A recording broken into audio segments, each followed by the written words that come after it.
Yan, ang vote buying kasi, gawa lang yan ng kapitalista. Maghanda ka ng pera, tapos pagpasok ng eleksyon, gagamitin mo yung pera na yon para piliin kang tao, para ikaw yung piliin.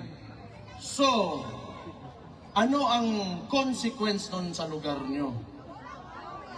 Malamang, kung ikaw politiko ka at negosante ka rin at the same time, ang tendency niyan, babawiin mo yung nawala mo yung pera mo kasi nangapital ka pagpasok mo sa posisyon. Tama!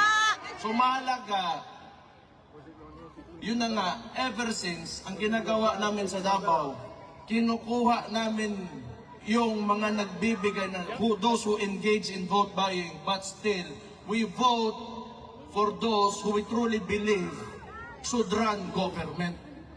So hindi na natin maiwasan na may mga politiko talaga gumagamit ng pera to convince para mabigay sa kanila yung boto.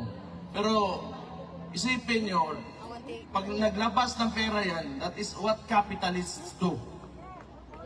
Hindi pwede yan na maglabas ng pera tapos bawiin, hindi nila bawiin. Malabo yan. Pero pwede naman talaga na kung pumasok sila dyan, o di parusahan nyo, you take their money, then you vote for those who, sino talaga yung karapat-dapat na mamuno dyan sa lugar. So, nakita natin, tingin ko nga, ang pakiramdam ko sa Pilipinas, slowly, it is going through a transformation. Kasi itong eleksyon na yun, na ito, marami ang mga nanalong kasama natin. Kahit papano sa PDP Laban, yung results na even without the resources that the opponents had, okay yung resulta natin kahit di man pumasok. Pero sige lang, simula pa lang to. At tandaan nyo, si Marcos, 3 taon na lang yan, gago na yan! Yeah!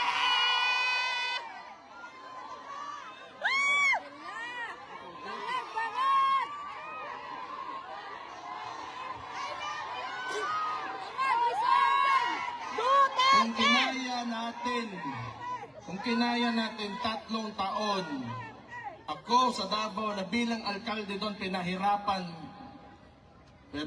nila ako, wala. Bakit ako malakas? Bakit ang Davao City andyan pa rin ngayon? Bakit si VP, yung kapatid ko, hindi tumitigil? Kasi alam namin na kayong mga Pilipino, kayong mga OFW dito, nasa likod